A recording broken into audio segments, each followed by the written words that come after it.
Everyone can see my screen now. If you were already logged in, you would go to this place, update measures, but obviously you guys have come in through a different way, and we'd be recording new measurements because we're doing the whole lot.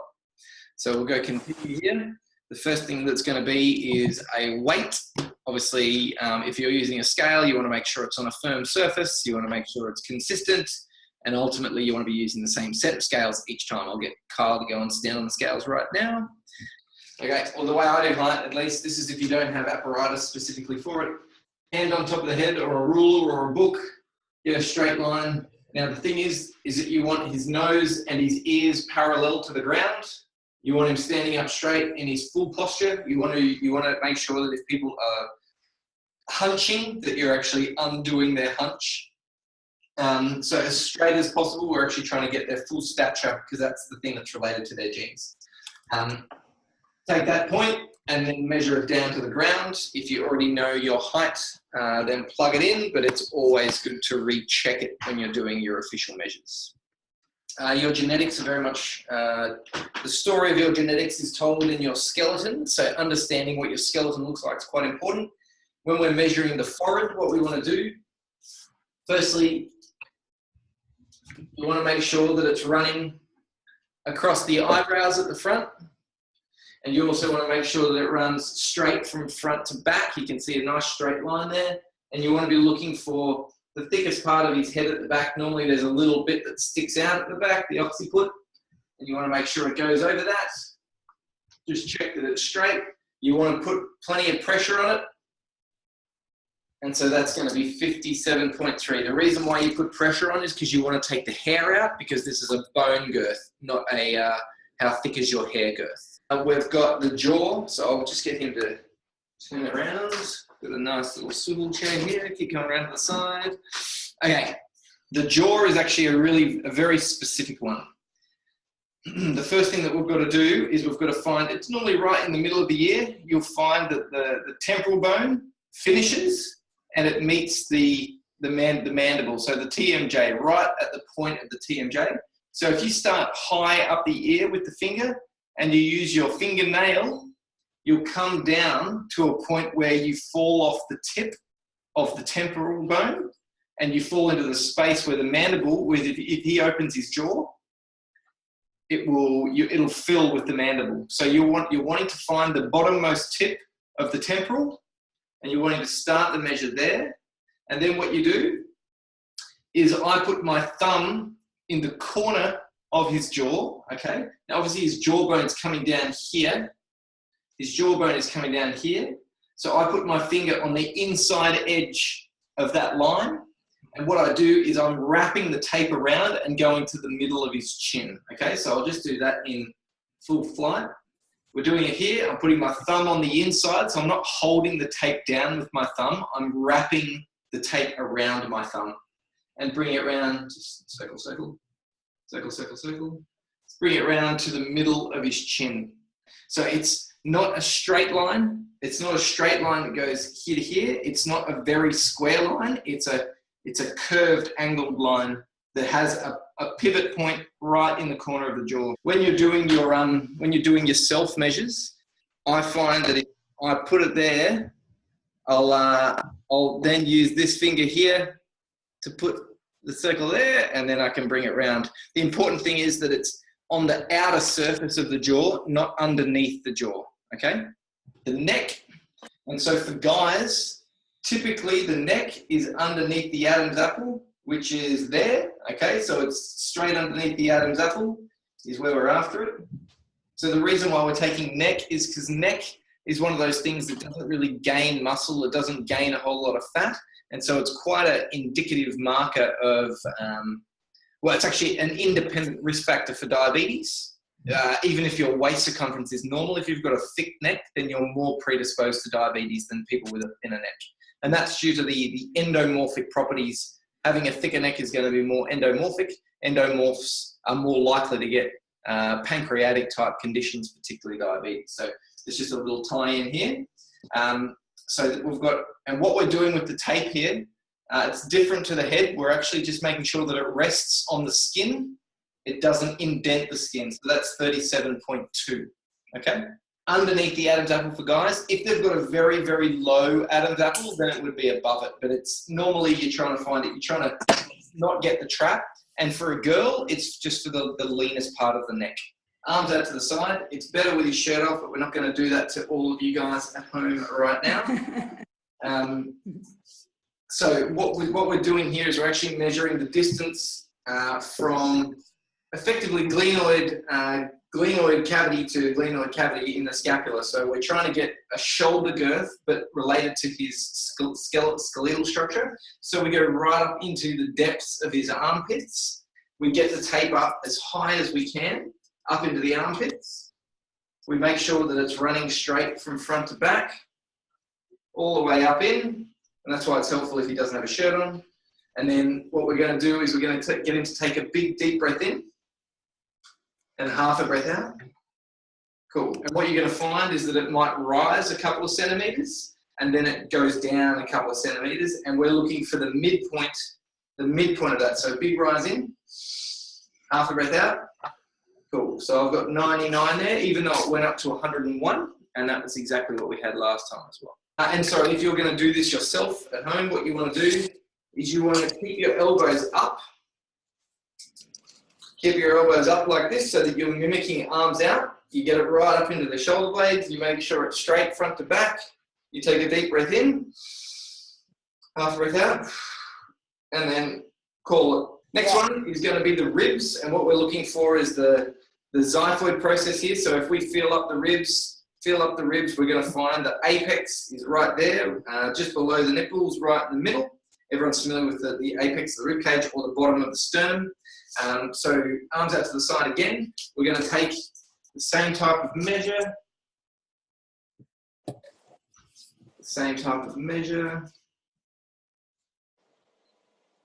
Cool. And we're going to get him to take a deep breath in and half a breath out. Cool. Preferably you're doing it without clothing. Like normally I get the guys to take the shirts off, and I get, typically when I'm doing females, this is an important one actually, is because the bra line is normally right on that mark. Yep, that's what I'm asking. I get them to, I say, we need this mark right here. I need you to grab bra and boobs, and I need you to lift the whole bit up. So I'll actually get them to move it so that I can get that measure. And generally, if I can, if they let me, I'll have their shirt rolled up to their bra as well. So this time we're going to be doing a waist circumference. This is a little bit different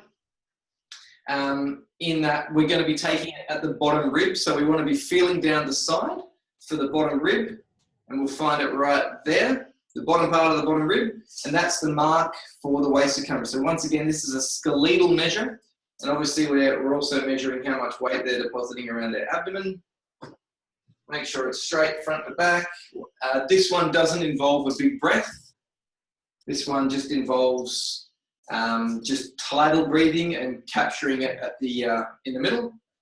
I find that being level with the measure is very, very important. And the other thing that I do is I always start around the back and bring it forward rather than trying to feed it around one side. I find that's very, very useful. So next we're going to do glutes. So it's going to be feet together. You can see that the point at which the bottom sticks out the most is about, well, I've got it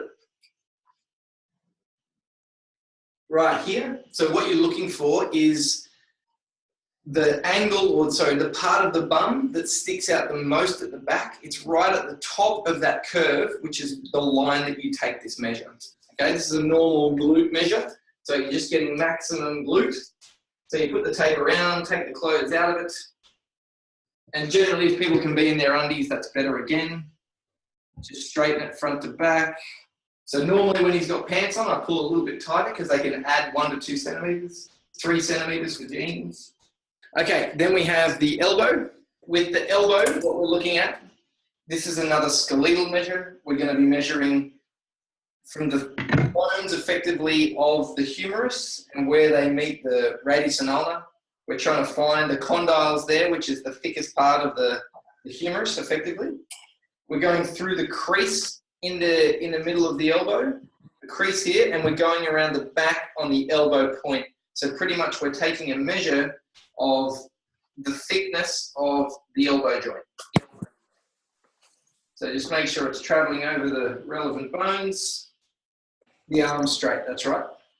Yep, that's right. And non-dominant hand, and the same deal for wrist, non-dominant once again. So generally we're looking for this bone right here, the bone at the top of the ulna. And what we're looking for is a measure just behind that up towards the body. And it's effectively the thinnest part of the wrist before it becomes the forearm. Okay, so what we're going to be doing is we're going to be measuring from the crease in the palm. So if we were to have a look at that on the side, we're looking at taking it from the first crease here, and we're measuring to the tip of the longest finger or the middle finger. And what we're also going to do is we're going to measure that long piece first, the whole hand, and then we're going to measure just the palm. So from the crease to the first crease of the finger, this is the next two measures. But you take them together because the ratio of these is what's very important. People with different ratios of finger length to palm length, it's related to their hormonal state as they were in development. So it's quite important that we get a consistent ratio happening. It's a mid-thigh. So now, what we're looking for here, you take the palm of your hand and you press until you can find the top part of the femur, the head of the femur. You're looking for the top aspect of the head of the femur, and you find it very easily, even on people with more cushion here. You find it very easily with the palm of your hand, less so your fingers, but you can then get very specific with the fingers. So that's our first mark, okay? So we put the tape on there, and then what we do is we measure down to effectively the condyles of the femur, which is right here. So it goes from ITB, ITB, ITB into bone. We're measuring the length of the femur here. So that's 42 centimeters. Now, what we want is a mid-thigh girth. So we're looking for 21 centimeters up the leg. If you can just lift your shorts, mate. The best way to start is start on the side of your body here. Yep. And then just, even though you're well above, even start at your ribs and work your way down. And then all of a sudden, you'll hit the top of your hips. Yep. Okay, and then you work down a little bit further. And you'll feel, it's a speed hump. As you go down, as you're feeling, it'll just be harder and it'll be round, but it's below my iliac crest is here. My femur is directly below it on the side. But you'll feel it with the heel of your hand as you go in. Half that distance is the middle of the thigh. So we just take the number and divide it by 2? Exactly. All right, so the next measure is going to be the knee itself. You'll see the crease in the knee and you'll see the knee bone. We want to go through both. So we want to go across the patella or the kneecap, and we want to go around the crease. If they've got one leg that's significantly smaller due to a blood flow issue or an injury from their childhood, you always take the fully grown leg. And then once again, not indenting the calf muscle. So what we're looking for with this is we're looking for the thickest part of the calf. We're looking at a girth around that. And so normally what I do is I take a measure at where I think the thickest part is. I straighten it up so it's nice and square around the calf. And then I measure there, and then I measure a centimeter down, and I measure a centimeter up. And pretty much whatever the biggest mark is, there'll be one smaller and one larger either side, or you know what I mean. And so pretty much once I've found the thickest, that's when I confirm the tape's position and I take the reading. Or the better developed. Yeah. Okay. This isn't a bony structure. We're actually looking at muscle tissue and the relationship of the environment to that muscle tissue. So, yeah. Alrighty. And then we have ankle. Okay, so the ankle bone. You can see how we've got the top of the ankle bone here, or like the lateral malleoli, but the big button bone at the side. We're looking to take a measure above that. Similar to the wrist, it's at the smallest part of the ankle. So people with thicker ankles and smaller wrists it's quite indicative of an ecto-endo type morphology. And that's because they had a little bit more weight as a child, and so their ankles thicken. But then at the same time, the ectomorphic nature of them gives them a finer wrists, finer fingers, and so you'll see slightly longer fingers relatively and thicker ankles. And you'll also see in an ecto-endomorph population as well, or diplomats as we call them, you'll see you can see swelling in the ankles as well because they've got a deficiency of particular hormones that keep your lymph circulating well. So there's just a couple of little tidbits for you. And then we have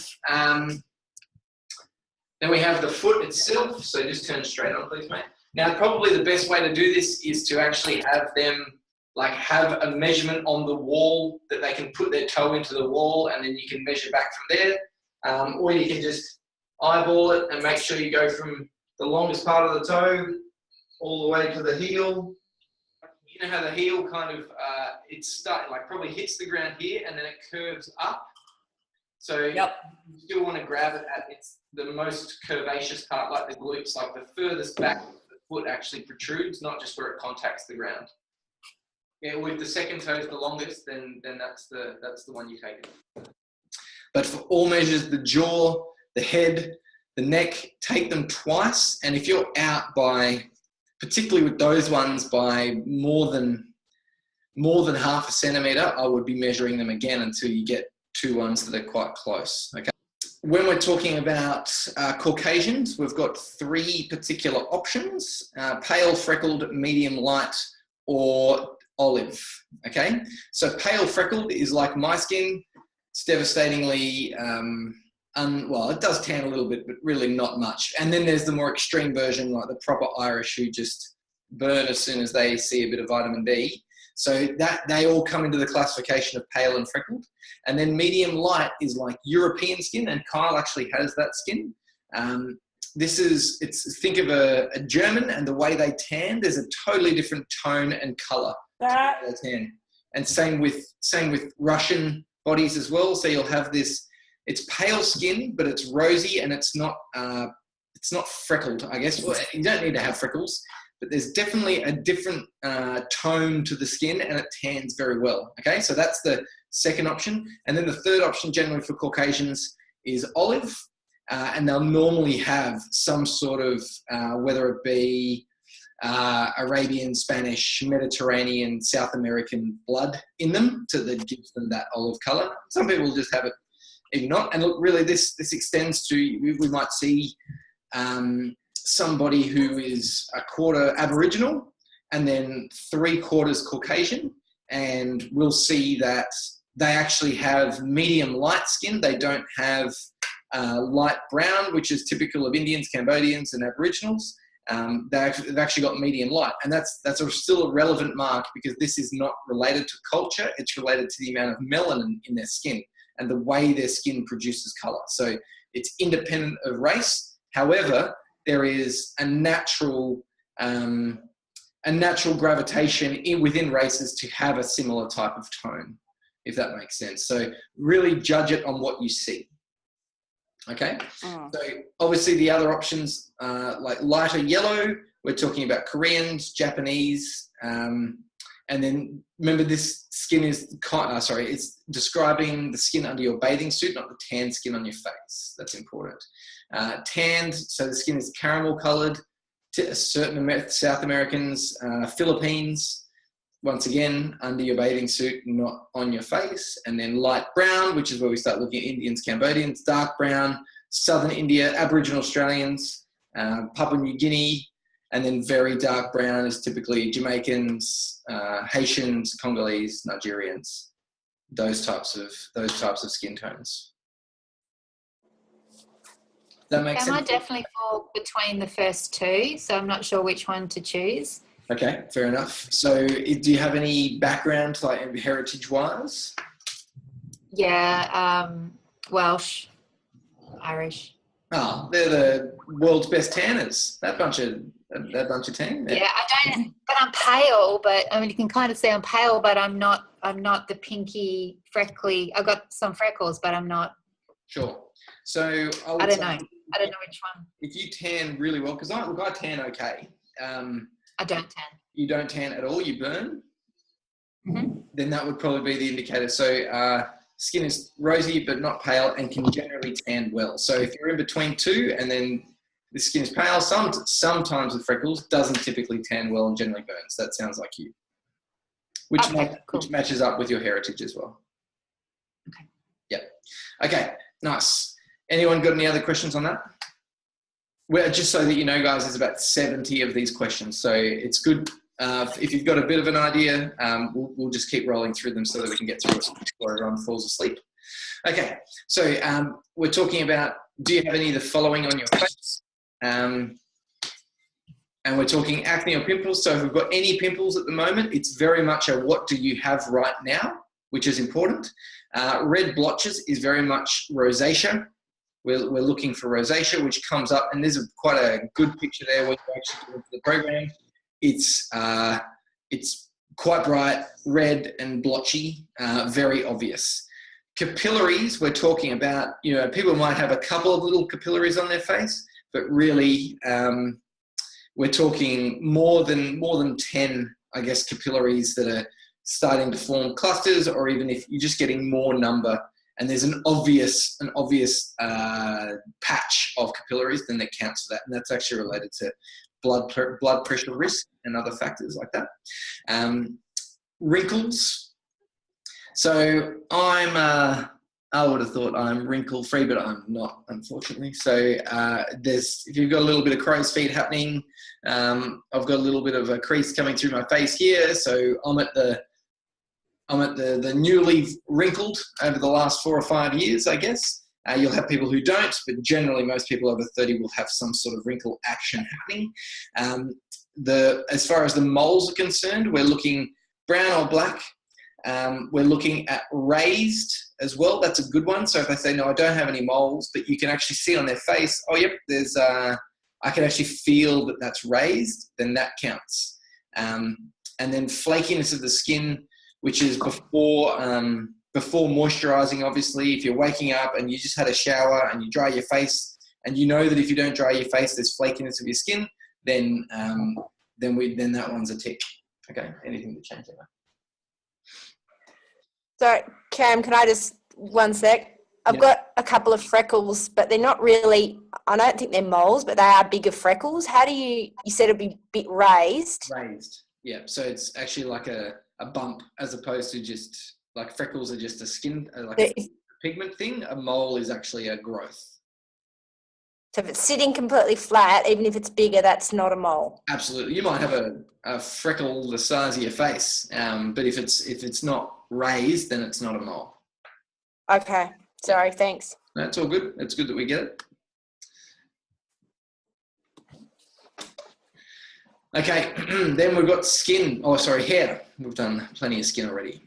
We've got the 4 different or 3 different types of blonde. If they've got any ginger, then they're ginger. And auburn is obviously, so ranges from spectrum of light to dark red brown, most common in Northern and Western European descendants.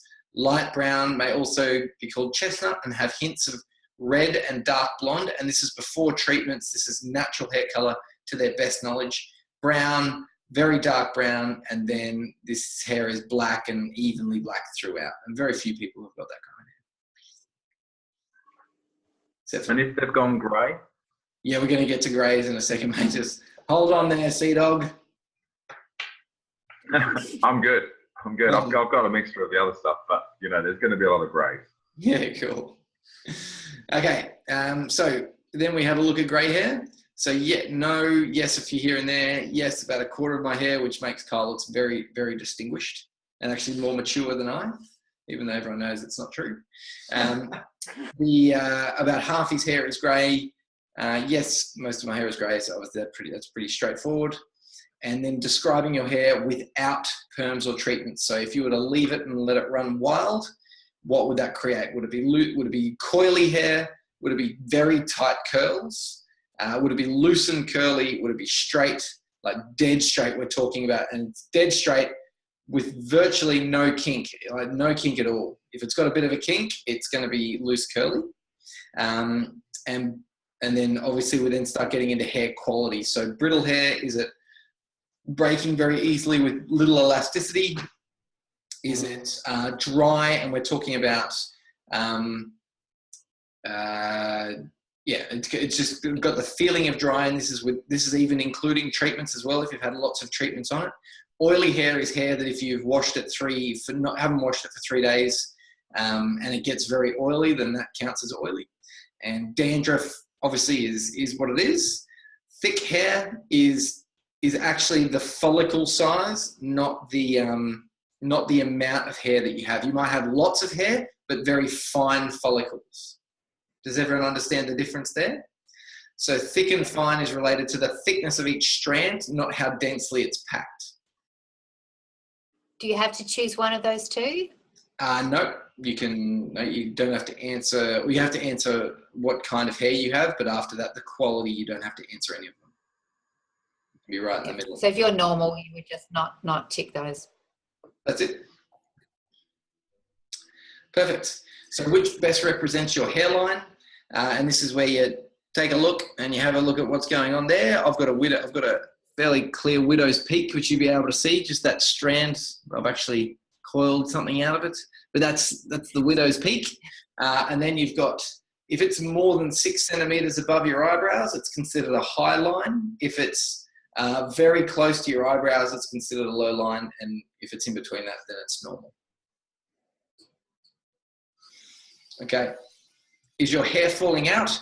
Is very much related to, if, let's say you've just been through pregnancy and you've been through a big stress, hair starts falling out. Okay, so that's a big one, but it's not just, oh, I brushed my hair and I've got all these hairs in my brush now, unless it's a copious amount of hair. But generally that normal shedding that you see with brushing doesn't happen. It's if it's significantly falling. And then we're talking about what kind of head of hair have we got? Full head of hair, noticeably thinning, baldness evidence, or the top of the head is completely bald. And this has obviously got to do with, it's got to do with a number of things, but how their body is dealing with testosterone in their body is one of them. And then do we naturally grow facial hair? The questions are actually same for the females as well, because some women get hormonal-based hairs, dark hairs around their chin. They can have it all over their face sometimes, depending on the condition. So just getting an idea of, is it very few and sporadic? So are there just a few dots of hairs, or are there patches, like a patch here and a patch there, but it's not a full cover? Or is, when you're looking at normal hair growth, normally it's quite consistent. If you're looking at a guy who's got a really thick beard, that's very consistent. What we're looking for here is there that consistency in the follicles, or is it is it more sparse? So it's covering everything, but it's not consistently covering all of the areas the same. And that's what we're talking about there, whether we have lots or in patches. And then we're talking about where those patches or where those lots are. So you might have a smattering on your upper lip, and you might see some guy with a heavy mustache. You would obviously tick in patches or very few and sporadic. And then you would say, and they're on the upper lip. But for he would be going, I have lots of hair and it's on my upper lip. Does that make sense to everybody? Yep. Beautiful. We're going well, team. All right, eye color, tough one. And I would say that it's very, very handy to have a partner. Now, a lot of people come in and say, I've definitely got blue eyes. And then you look at their eyes, or I've definitely got hazel eyes, but you look at them and you actually assess what the picture looks like as well. And often they get it wrong on themselves. So that's something to just keep in mind. You need to be quite specific about eye color. And I always get them to look into the light, and then I get right in there and I have a look, rather than just trying to guess it from afar. Make sure they've got an iris that's well lit, and then go in and have a look. And what you're looking for is, what's the background color? Because you'll have an overlay of color, the yellow and the browns and things like that, that'll speckle on top. But we're looking, what is the background of the eye color? And then how does that match? So you'll see here that there's a light brown option that's actually got green at the back, and then it's brown in the middle. and that is light brown in consideration with this. So it's just important to note that they're the choices that you have, and that's the way you should be looking at it. Alrighty, as we go through, yellow sclera, arcus senilis is very, very rare. I've seen it in one person in my entire assessment of people. It's just a clear white line around the iris, right at the edge. Yellow sclera, typically this is important for people who have had some sort of liver dysfunction. They'll get a very yellowing of the eye, not just a little bit of yellowing, like a proper amount of yellowing. And then dry eyes, if they're reporting dry eyes regularly. If they've left their contacts in too long, I don't normally count that as dry eyes. And then when we're talking about puffiness around the eyes, there's a difference between a bag and puff. So a bag is, it kind of hangs and droops, whereas a puffiness kind of presses up and out because there's a histamine response that's occurring that's actually creating the eyes to swell, or that pocket of skin to swell. And so that puffiness around the eye is different to the small and the big bags. The small bags is sort of what I've got right here. You can see that there's a little bag here. Obviously I need to be going to bed at 9 o'clock and not 11 o'clock. And then you'll see the big bag, which you'll see on guys where there's a bag here that's literally drooping out of that space between their eye and the top of their cheekbone. So does everyone understand the difference there? Cool. And then you've got the dark under the eye. So you can see that I've definitely got a little bit of darkening under the eye at the moment, just typically a sign of what's going on with the adrenals, and it means different things for different bodies. Okie dokie. And then swelling of the neck is related to thyroid. So if they've had a goiter, they'll definitely know about that if they've had one. And frequent laryngitis, which is where if you lose your voice very, very commonly or frequently, so maybe a couple of times a year or even once a year, then it's considered to be frequent if you lose your voice that often. So that's got to do with how your body's prioritizing things. And then do you have any thyroid conditions? Has it been removed? Are you hypothyroid? Are you low on thyroid? Has that been diagnosed before? Cam, I'm hypo and I've had half removed, but no medication. Cool. So I would put in hypo, because like if it's the whole thing being dissected, if it's still functional, then it's a different thing to it being completely removed as to the chemicals that are going to affect it from a food point of view. Okay, cool. Now, dry lips, they are ones obviously chapped. So if they need chapstick every day because they've got dry lips, then that counts. So a rougher texture than normal, even if a little bit of peeling, sometimes, and then it can move on to cracked when they get really, really bad. So are they cracked in the middle, sometimes bleeding, very sensitive. Cracked in the corners is that it's not a cold sore, it's just a cracking in the side. You'll definitely know about it. It stings when you have things like orange juice or lemon juice or something like that. Whereas a cold sore is different. It's actually from the herpes family, which you may know. And that's, are you getting that once a year? Generally is frequent cold sores with that. As far as your gums are concerned, we've got reddening gums. So you want them to show them teeth. Yeah, and you'll definitely see a reddening, or you'll see a swelling if the dentition is actually sticking out, or the gum is actually sticking out over the tooth, or like raised above the tooth. I wouldn't say that they're swollen anymore. Happy days. So Kyle's living with me now, and we're eating really good food. So his gums have stopped swelling, and he's stopped bleeding at the mouth as well, which is a better look. So, and this, what we mean by often bleeding is when you're brushing, do you get a bit of blood showing, or if you floss, is there blood? Because obviously people who are flossing regularly, their gums harden and they do better. Okay, how many cavities in the last 2 years? People know about this. It's either none, or 1 or 2 or 3 or 4, or sometimes they haven't gone to the dentist at all, and in that case, just leave it none, because you can't confirm, unless you can confirm that they've got cavities or not. Then, oh, we've won. Okay, cool. So nice and simple. And then a crease in the earlobe. So this is a very defined crease going from the sort of the bottom part of the earlobe here down to, it's not the tip, it actually goes through the middle of the lobe and comes out from either just slightly towards the back of the lobe or in the middle. I don't have that crease. However, what I do have is my earlobe is attached to my head. I don't have a lobe down at the bottom. It just goes straight down. Okay, and that's got some interesting correlations with psychological profiles. People who have got no crease, or no, it's people who have got no earlobe are normally a little bit more rigid in their mind psychologically, which is kind of interesting. And then also when we're talking about the crease in our earlobe, that's actually a known heart disease risk factor. So it'll be one of the other things that compounds to say there's some heart disease risk there. Did someone have a question? No? Cool.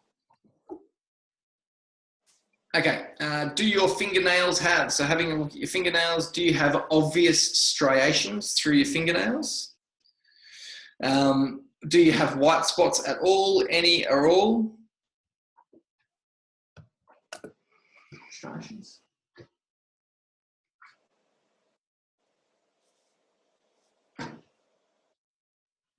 It's just what's there right now, right? Because I've had a lot of white spots, but I don't have any at the moment. Perfect.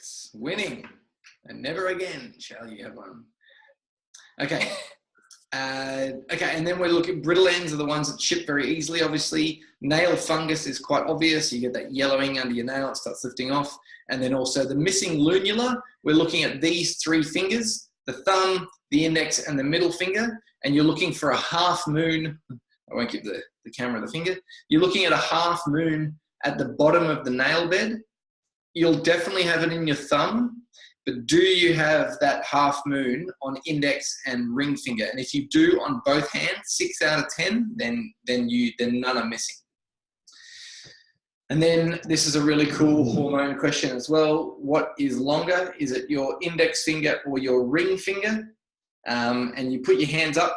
Make sure that you don't angle them off like that because that obviously changes it. You make sure it's running straight out of your hand. And then you're looking at ring finger or index and which is longer. If you've got a longer ring finger, it's actually associated with you having higher testosterone levels as an adolescent versus if you've got longer ring fingers, it's slightly lower testosterone levels as part of the normal range. It's not anything bad or good. It just is, and it just determines how your bones grow.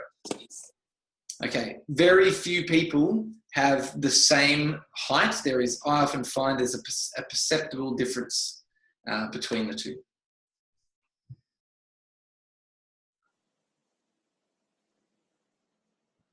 Okay, between the age of 7 and 11, were you very lean and lanky?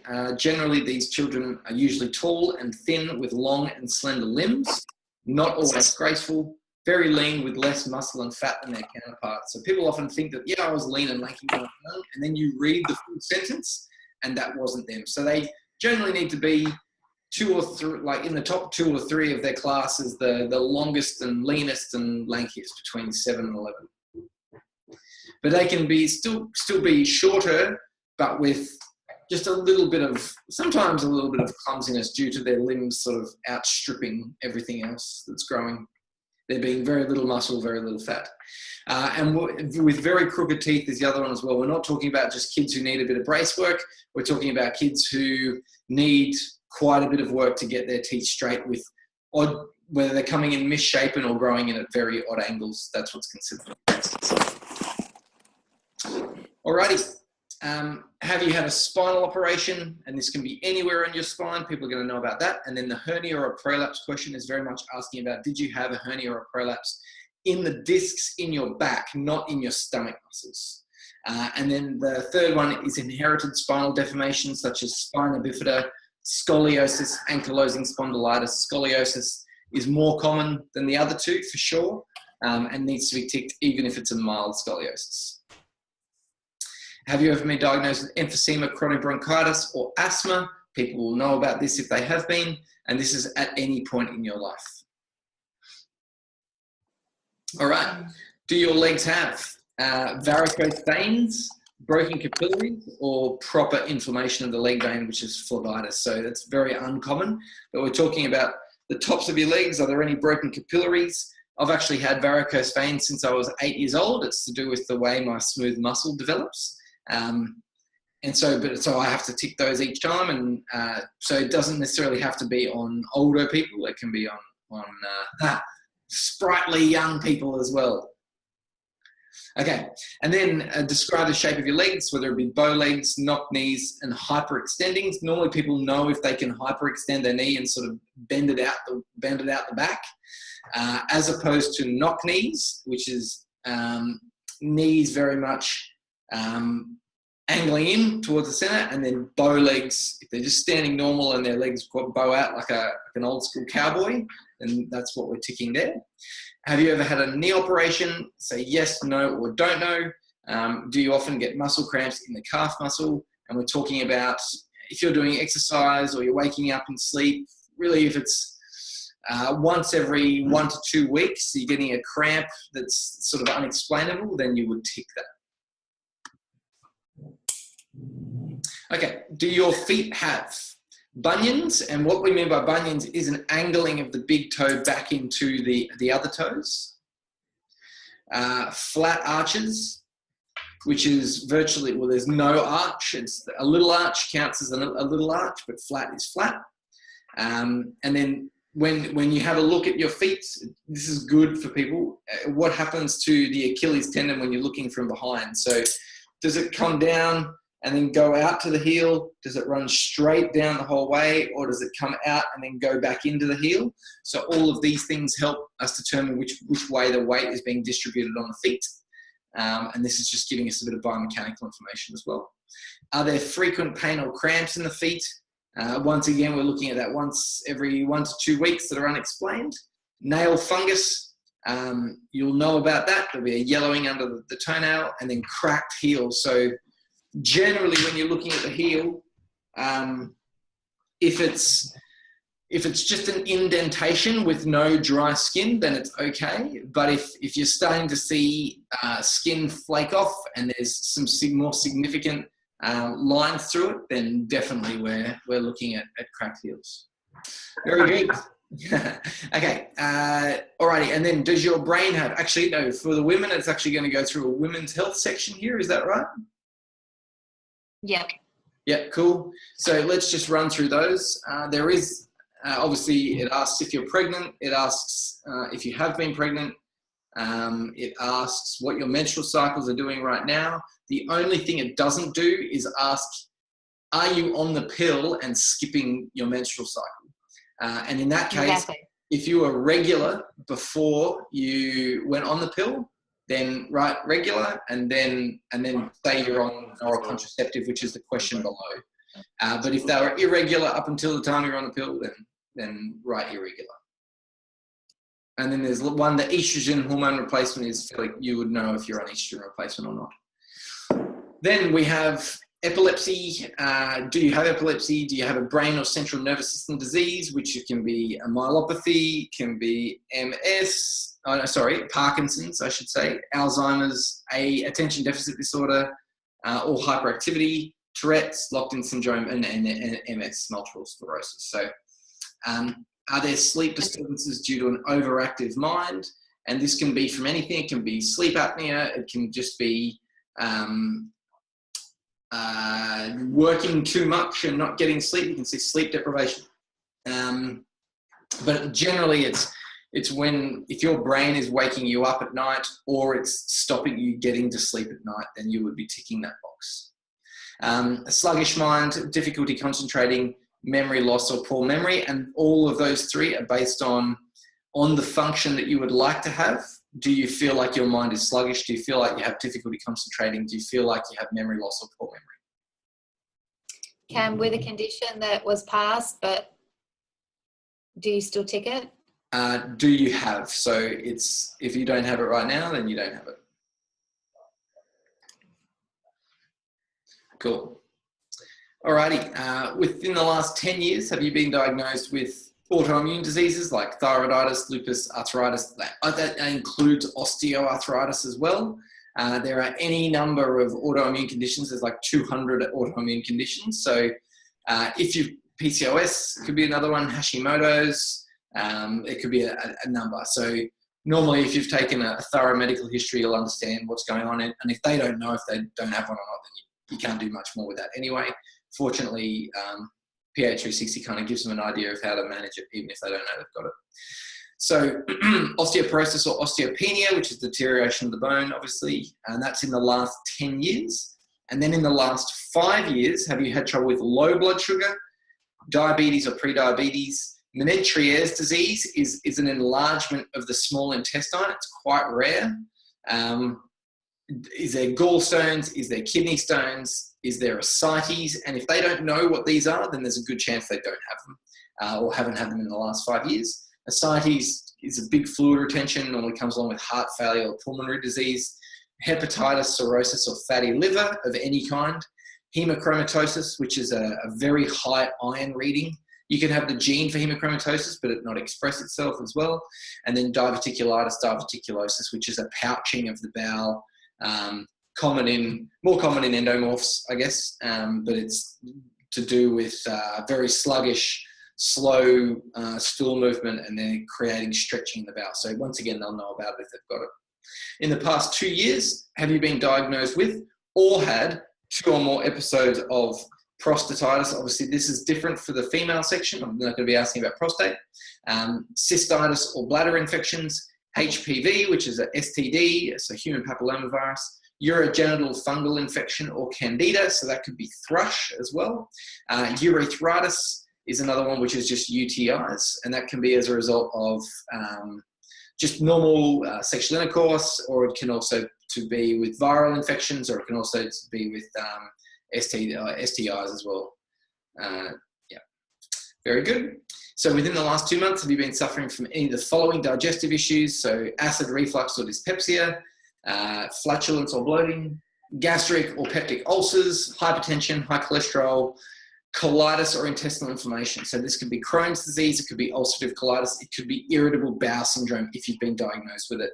Hemorrhoids, obviously you may know what they are, internal or external, and it's have you had them in the last 2 months? And then when under stress, do you tend to lose weight, gain weight, or stay the same? And if you're unsure, you can write not sure. Have you ever been diagnosed with cancer?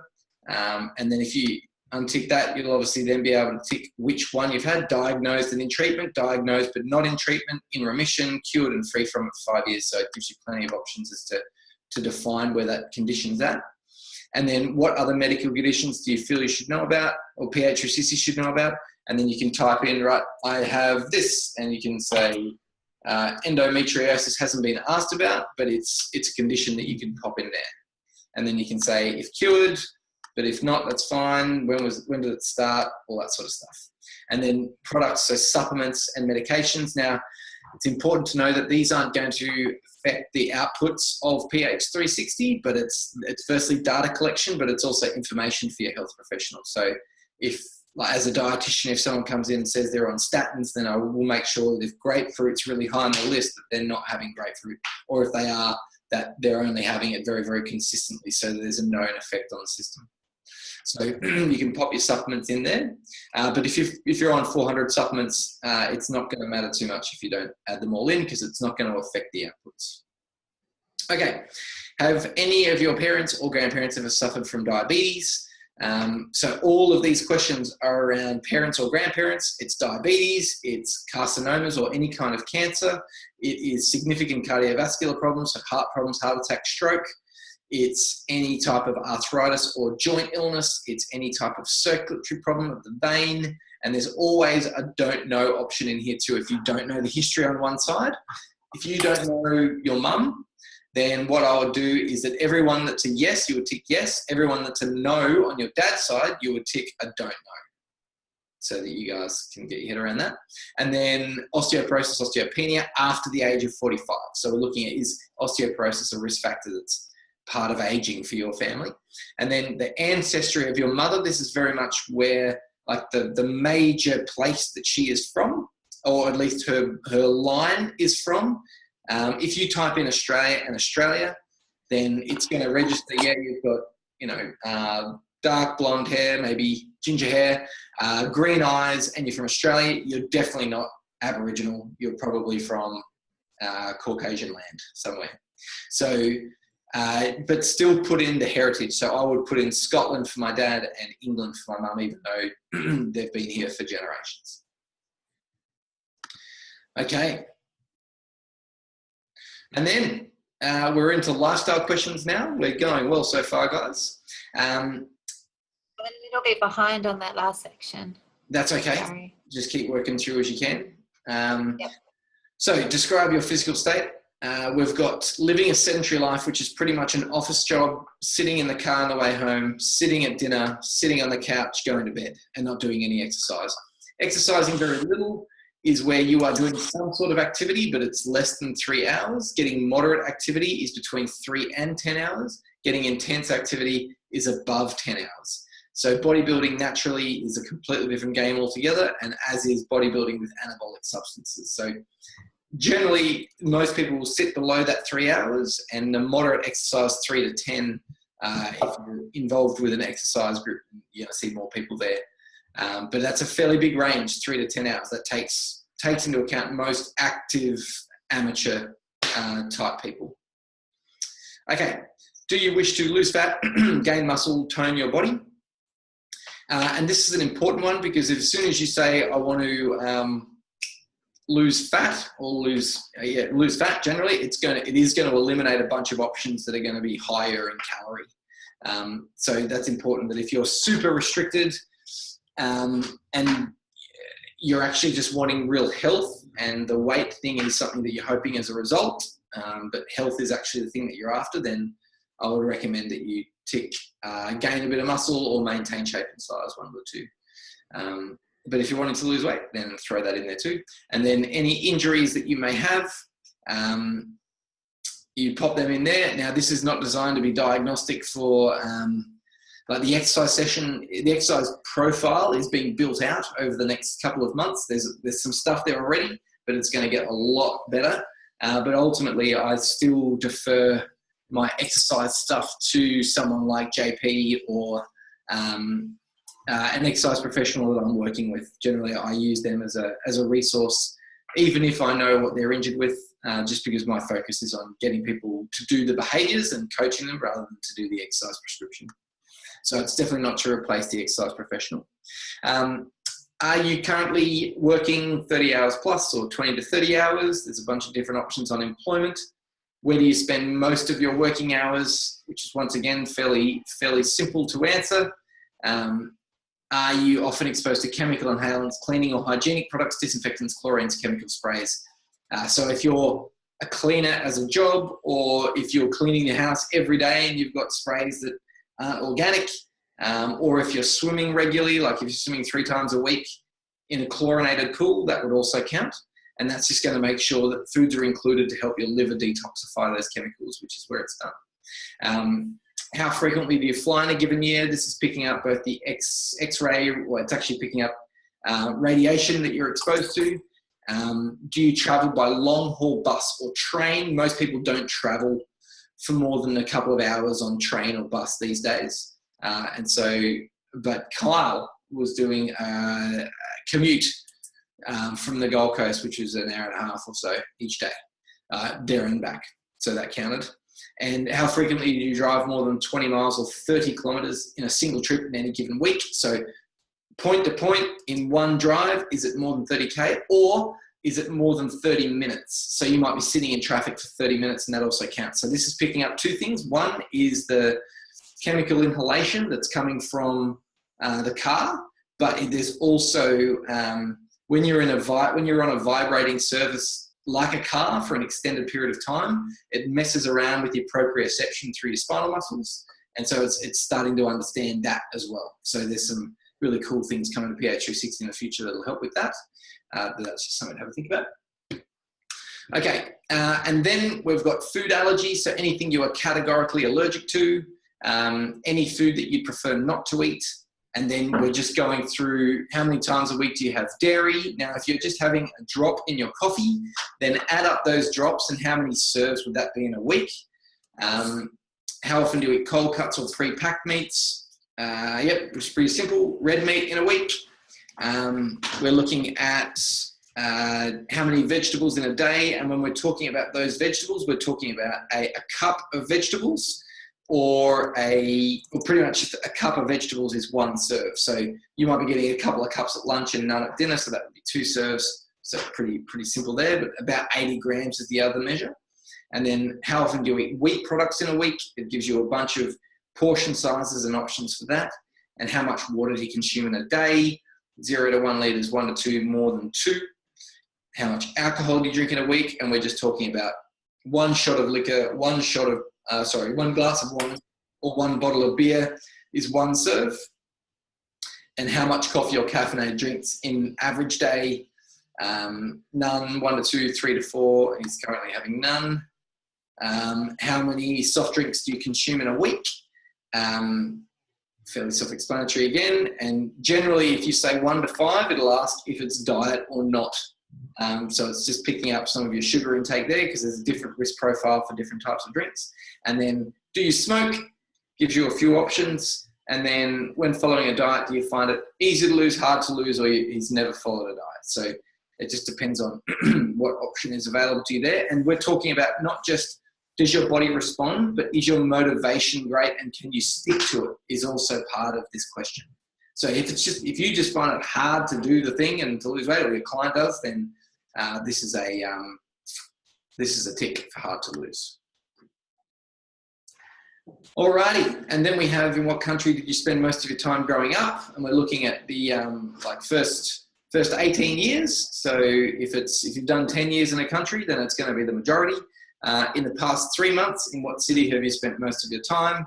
And that's where we put down their current location. And if you were to go traveling, let's say that when we come over to Perth next weekend, we'll be changing our profile to Perth, and that will change what is available to us. And the great news is when I went to Italy, I could have 4 to 5 beers a week, not 2 to 3 beers a week, which was exciting. So there's different requirements at different climates and different latitudes and longitudes, and that is taken into account. So if you move, and even if you go on holidays somewhere for a little while, pop it in, and it'll actually update you with your current place.